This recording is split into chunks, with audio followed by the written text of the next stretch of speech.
Reportes de Canadá en español. Reportes de Canadá en español. Con la información que te conecta con tu comunidad. ¿Qué tal, amigos? Bienvenidos a este espacio de información a RC Noticias. El día de hoy les saluda a su amigo Irving Selván y nos vamos a ir con la información más trascendente de lo que ocurre en Canadá. Y bien, iniciamos con la llegada de Marco Rubio a Canadá. Esto se lleva a cabo en el marco de la reunión del G7 marcada por tensiones políticas globales. El encuentro, que reúne a líderes de las principales economías del mundo, se celebra en un momento clave tras las recientes disputas comerciales y las políticas de la administración de Donald Trump. Marco Rubio sonriendo al llegar el miércoles a Charlevoix, donde empezó la reunión de los ministros de Exteriores de los países del G7. Una sonrisa de circunstancia, el secretario viajó a Canadá en medio de fuertes tensiones entre ambos países vecinos. Estados Unidos impuso aranceles del 25% a las importaciones de acero y aluminio, a las cuales Ottawa respondió con medidas espejo.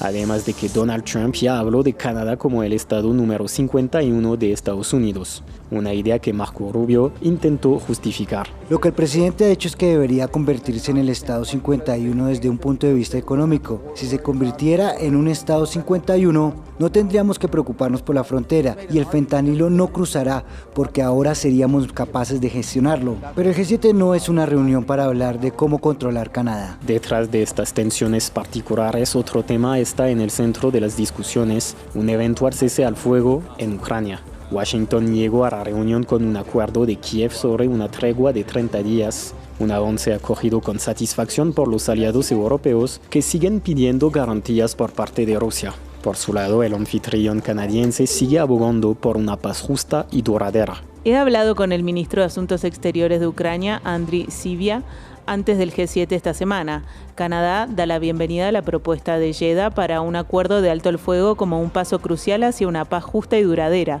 La reunión del G7 se extenderá hasta el viernes y también sirve de preparación para la cumbre de los líderes del mismo grupo, prevista en Canadá para junio.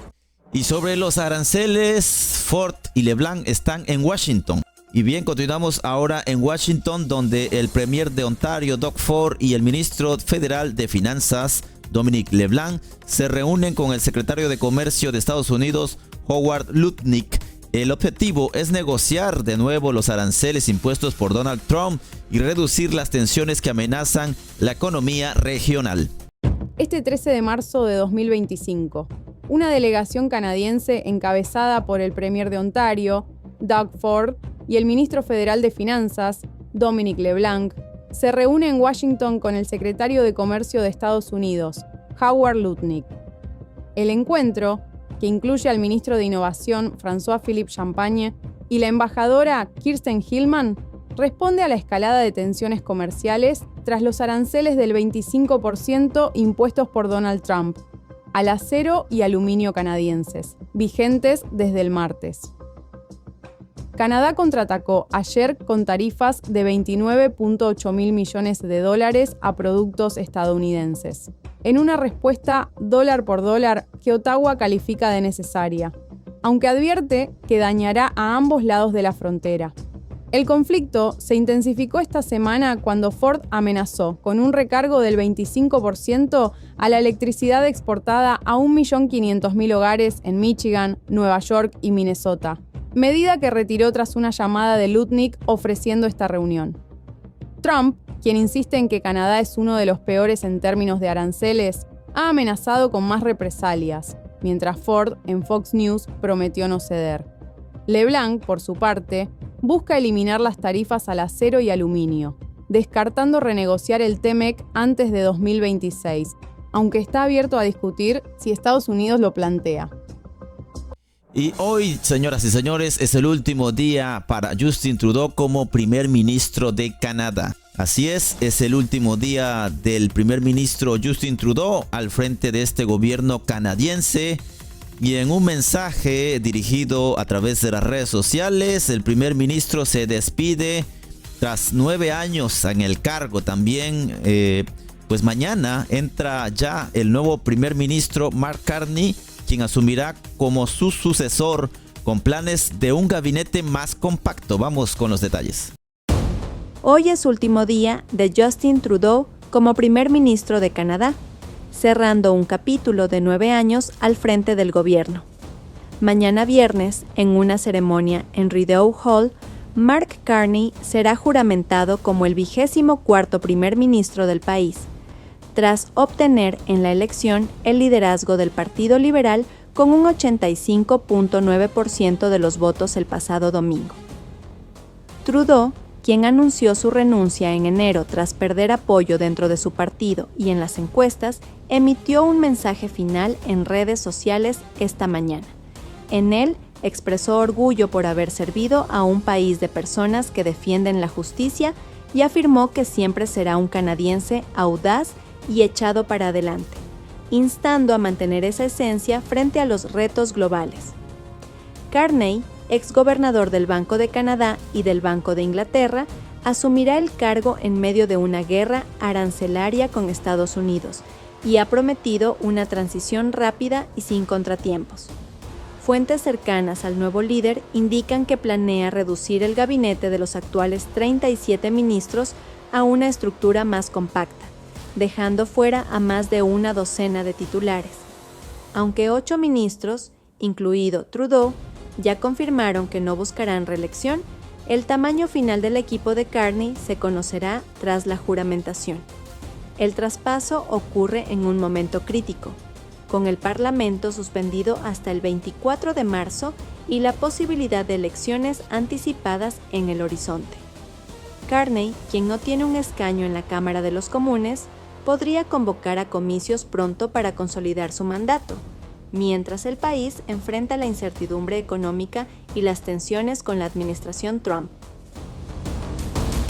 Y ahora nos vamos con un tema de la inmigración, y es que el ministro de Inmigración, Mark Miller, anunció reglas provisionales que otorgan ciudadanía a los llamados canadienses perdidos. Estos son afectados por una ley del 2009 y ocurre mientras se aplaza una legislación clave ordenada por los tribunales. El ministro de Inmigración, Refugiados y Ciudadanía, Mark Miller, anunció este 13 de marzo que los denominados Lost Canadians o canadienses perdidos podrán obtener la ciudadanía mediante reglas provisionales, tras el retraso de una legislación ordenada por los tribunales. Este grupo incluye a personas nacidas fuera de Canadá de padres canadienses también nacidos en el extranjero, quienes perdieron el derecho a transmitir su ciudadanía por una ley de 2009 impulsada por el gobierno conservador. En diciembre de 2023, la Corte Superior de Justicia de Ontario declaró esa norma inconstitucional, exigiendo al gobierno federal enmendar la Ley de Ciudadanía. Tras 3 extensiones al plazo original, el gobierno no cumplirá con la fecha límite del 19 de marzo y ahora solicita una prórroga de 12 meses. Mientras tanto, Miller autorizó otorgamientos discrecionales de ciudadanía para los afectados y para aquellos cuyos padres ciudadanos hayan vivido al menos 3 años acumulados en Canadá. Esta medida busca aliviar la espera de miles de personas que, según estimaciones extraoficiales, podrían superar el 1,5 millones entre Canadá y el extranjero, incluyendo mujeres en edad reproductiva que enfrentan dilemas familiares y riesgos de apatridia para sus hijos. El proyecto de ley C-71, presentado en mayo de 2024, promete extender la ciudadanía más allá de la primera generación nacida en el exterior, pero su avance se ha estancado por disputas parlamentarias. La prórroga y las reglas interinas reflejan un esfuerzo por corregir décadas de políticas que, según críticos, crearon 2 clases de ciudadanos canadienses, un debate que sigue resonando en Ottawa. Continuamos con más, vámonos ahora al tema económico, y es que el Banco de Canadá redujo su tasa de interés al 2.75%, el 7º recorte consecutivo en un año.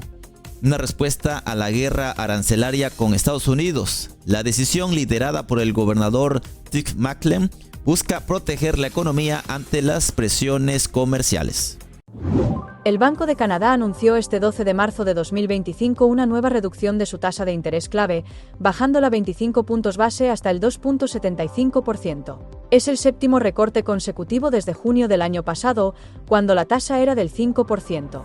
La medida, esperada por la mayoría de los economistas, busca amortiguar el impacto de la guerra arancelaria con Estados Unidos, desatada por los recientes aranceles del 25% impuestos por Donald Trump al acero y aluminio canadienses. Canadá respondió con represalias, intensificando un conflicto que amenaza la estabilidad económica. El gobernador del banco, Tiff Macklem, afirmó que la política monetaria no puede contrarrestar del todo las repercusiones de esta disputa comercial, pero sí esenciales. Este recorte ofrece alivio a los prestatarios, pero no detendrá los efectos de una guerra arancelaria que, según Macklem, seguirá desafiando a Canadá en los próximos meses. Y hablaremos del clima, y es que el Sistema Climático Nacional advierte que Canadá enfrentará una primavera impredecible con frío, tormentas intensas y nieves en varias regiones. Desde Ontario hasta las praderas, el clima promete desafíos en los próximos meses. El Weather Network ha emitido su pronóstico para la primavera en Canadá, y el mensaje es claro: prepárense para una temporada impredecible. Según Chris Scott, meteorólogo jefe de la cadena, las recientes temperaturas cálidas darán paso a un clima volátil, típico de la batalla entre el frío invernal y el calor emergente. En el oeste del país, las temperaturas podrían ser ligeramente más frías de lo normal, mientras que el resto de Canadá se mantendrá cerca de los promedios estacionales. Sin embargo, no habrá calor sostenido que acelere la floración. El sur de Ontario y Quebec enfrentarán una primavera húmeda, con sistemas de tormentas intensas en el horizonte. Scott advirtió que el patrón climático en Estados Unidos sugiere una mayor actividad de tormentas severas y tornados, lo que podría afectar el suroeste de Ontario, especialmente en zonas rurales, donde el deshielo y lluvias fuertes podrían desencadenar inundaciones. En las praderas, el invierno no se despedirá tan rápido. Marzo y abril serán frescos, aunque mayo podría traer un repunte cálido. La costa central de Columbia Británica y el norte de Nuevo Brunswick también verán más precipitaciones de lo habitual, mientras que el resto del país se mantendrá en rangos normales. En el Atlántico, tormentas tardías de tipo invernal podrían sorprender tras un invierno suave. Los territorios del norte, como Yukon, y partes de los territorios del noroeste, podrían registrar temperaturas por debajo de lo normal, pero con precipitaciones típicas. El cambio climático sigue marcando la pauta. Las primaveras canadienses son 2 grados más cálidas en promedio desde 1948. Para los agricultores del centro del país, la humedad de abril podría retrasar la siembra, aunque con menos riesgo de heladas. Mientras tanto, Scott ya observa señales de un verano seco en las praderas, un dato clave para la producción de granos. En resumen, esta primavera será un viaje salvaje de contrastes, y los canadienses deberán estar listos para todo. Y finalmente cerramos con una reflexión, y es que, en un análisis sobre la percepción de Donald Trump, quien enfrenta un creciente rechazo en Canadá, pero no solamente en Canadá, también en México, en Europa, y le podemos agregar más a la lista. Esto según una encuesta o las últimas encuestas que han salido de cada país. Incluso también en Estados Unidos hay un rechazo hacia Donald Trump.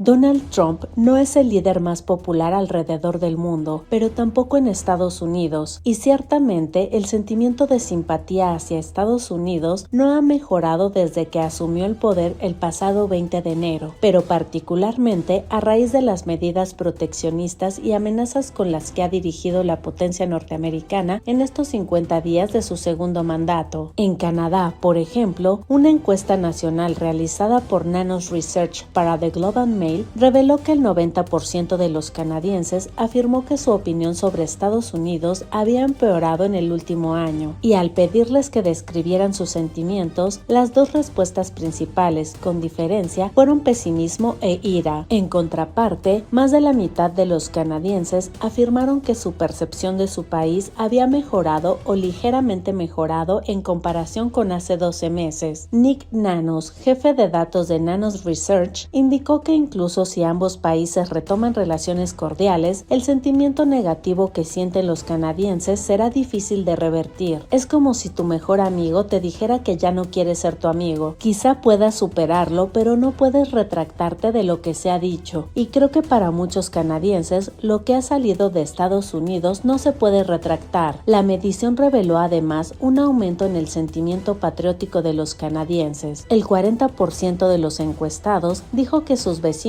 amaban más a Canadá en comparación del año pasado, el doble del número de quienes dijeron que creían que la gente de su comunidad amaba menos al país. En México, una medición realizada por Buendía Márquez para El Universal arrojó el pasado 25 de febrero que el 80% de los mexicanos tiene una mala opinión de Donald Trump. Se trata del nivel más alto en este segundo periodo, pero aún por debajo del 87% de rechazo que registró esta misma medición en febrero de 2019 en su primera administración. Lo cierto es que no solo en Canadá y México se ve con recelo a Donald Trump. Una serie de encuestas de YouGov realizadas en España, Francia, Italia, Alemania y Reino Unido para el diario El País muestran el rechazo que existe hacia el mandatario estadounidense. En ese sentido, el 75% de los españoles dicen que Trump pone en peligro la paz y la seguridad en Europa. Lo mismo opinan británicos, 78%, alemanes, 74%, franceses, 69% e italianos, 58%. Ahora bien, también en Estados Unidos, Donald Trump enfrenta un descontento importante. Una encuesta de Emerson College, publicada en sus 50 días de gobierno, reveló que el índice de aprobación del presidente Donald Trump entre los estadounidenses está disminuyendo a medida que aumentan los temores por la economía. La medición reveló que el 47% de los votantes aprueba su desempeño laboral y el 45% lo desaprueba. En tanto, el ponderado de encuestas de Real Clear Politics muestran cómo desde que ganó la presidencia el pasado 6 de enero, la popularidad de Trump ha tenido una evolución que actualmente lo tiene enfrentando números negativos. Por ejemplo, el 6 de noviembre pasado, Trump tenía una opinión desfavorable del 51% contra una favorable del 44%, la cual se revirtió en un mes después a 49% de favorable y 47% de desfavorable. El día de su toma de protesta, esto se revirtió de nuevo con 48% de desfavorable y 47% de favorable. A la fecha, tiene una opinión negativa del 49% contra una positiva del 46%, según este ponderado.